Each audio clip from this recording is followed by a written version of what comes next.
Hey, what's up you guys? It's Naseem here.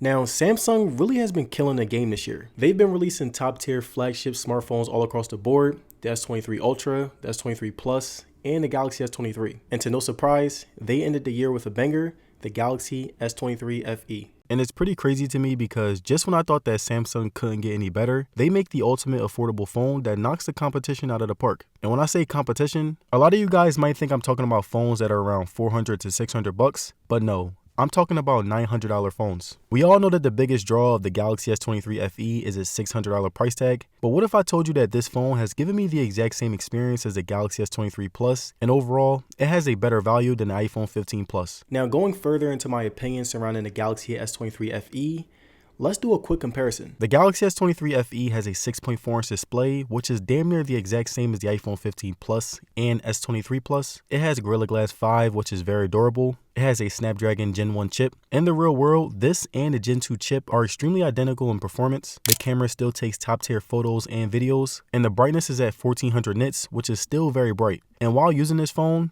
I found it to be too similar to the S23 Plus and iPhone 15. I would rather you guys spend 300 bucks less to get a great experience rather than $900 on something that is marketed to make you spend more money on a product that you honestly could do without. The S23 FE fulfill all my needs, and today I want to share my everyday experience with you guys to help you decide if the Galaxy S23 FE is right for you. Now, the S23 FE comes equipped with a very good display. Its 6.4 inches was just enough to give me a good viewing experience while also still being comfortable to hold. The resolution was 1080p, which can be daunting, but in person it looks much better. The colors were still able to pop. The resolution still had that signature sharpness, and I was getting much better screen real estate compared to the iPhone 15. The bezels were bigger than the S23 Plus, but it didn't take too much time getting used to. Right here, you can see me using the display, and it looks as good as any starter flagship phone. The S23 FE already beat out the iPhone 15 Plus by having a 120Hz refresh rate. Scrolling felt fast yet smooth, and I'm really glad that there was no compromises despite the price being lower. The Galaxy S23 FE had 1450 nits peak brightness. Granted, this is lower than the S23 Plus's 1750,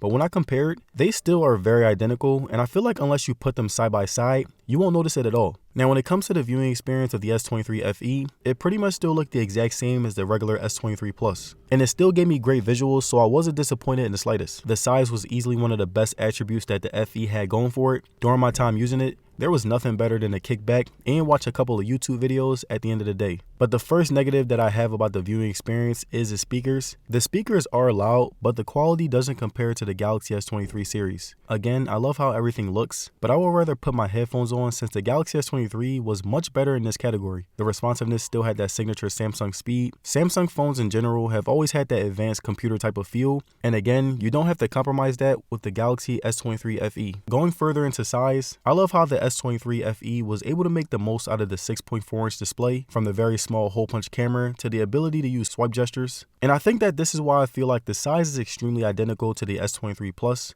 Its screen real estate makes it look much bigger than it actually is. The fingerprint sensor was very fast and sharp. It was a little bit lower than the S23 series, which I found weird, but besides that, it still gets the job done. The facial recognition performed like a classic Samsung. Not the best in the game, but for the price, it performs exceptionally well. Now, looking at design and build quality, this is where the S23 FE shows why it has that $600 price tag. You have a glass back, Gorilla Glass 5 instead of Victus 2, and after that, everything else is pretty identical to the more expensive Galaxies. Both have an aluminum frame, but the S23 Plus obviously feels much more quality. The S23 FE feels more heavier, and again, they both feel very comfortable when holding in hand. The S23 FE's Corning Gorilla Glass 5 is not as good as the Victus 2, but it's still extremely durable, so if you drop your phone a few times, it more than likely will survive and live another day. My least favorite part about the design is the glass back. It's a fingerprint magnet. It doesn't feel as good as matte, but it does look pretty good as far as aesthetics. I kind of wish they would have continued the aluminum all around. It would have been not only lighter, but also much more durable and clean with the given colors. But besides that 2-inch difference, the FE feels like the exact same phone as the S23 Plus, soft curves with a very welcoming feeling all across the board, and I have yet to have a drop since it feels very natural. It weighs 209 grams compared to the slightly bigger iPhone 15 Plus at 201 grams. This made it feel even more premium than it actually is, and something that I realized is that Samsung is trying their best to disguise this phone. Basically meaning that if they can dress up this phone to look more premium, they'll do so while still providing a cheaper price. The color of the S23 FE is amazing. The purple looks low-key while still being able to pop out, which makes this color feel like a subtle flex. Now, taking a look at the battery of the S23 FE, I found it to be really good.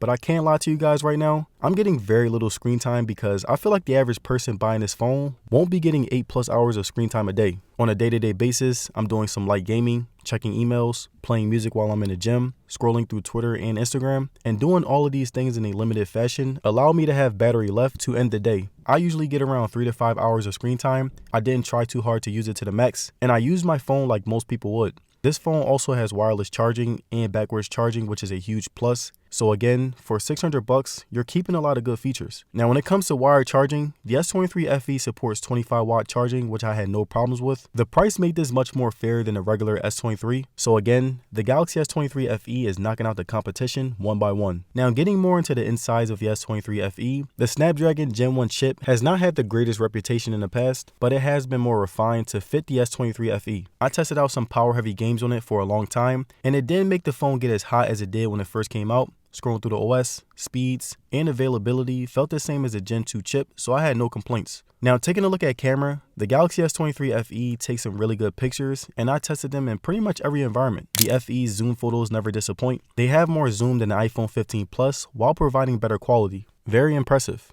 The shutter speed is good, could be better, but it's never been a strong suit for Galaxy phones, and I can't say that I'm surprised. Outside photos are top tier, selfies are very reminiscent of the S23 Plus, and I really love how they have good depth and camera software. Taking a look at other random photos, I feel like this was the best the camera has performed so far. All you need to do is give it some good sunlight, and the S23 FE will give you some top tier photos. Night mode photos are good, a step down in terms of software enhanced lighting when compared to the regular S23 series, but it gets the job done. Lastly, the inside photos did a great job of replicating the consistency of the outside pics. I took selfies, captured small objects, and was mainly just toying around. And when it comes to shooting video, the S23 FE has a wide range of options. You can shoot all the way up to 8K, which is insane since this phone is only $600. And mind you, you can still use the same features as the more expensive phones. And in my opinion, the Galaxy S23 FE is a better phone for its price when it comes to the camera. So when it comes to my thoughts regarding the camera, if you are someone who is very photography savvy and don't want to break the bank, the Galaxy S23 FE is a great option. And also, here are some extra videos that I was able to get.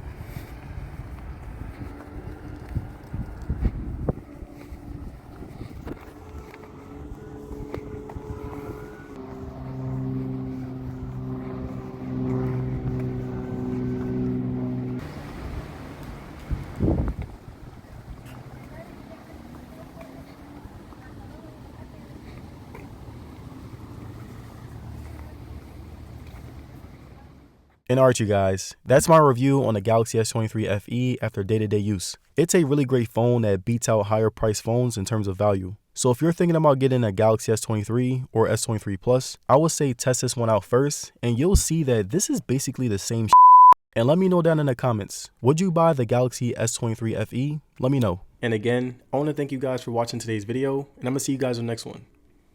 Peace.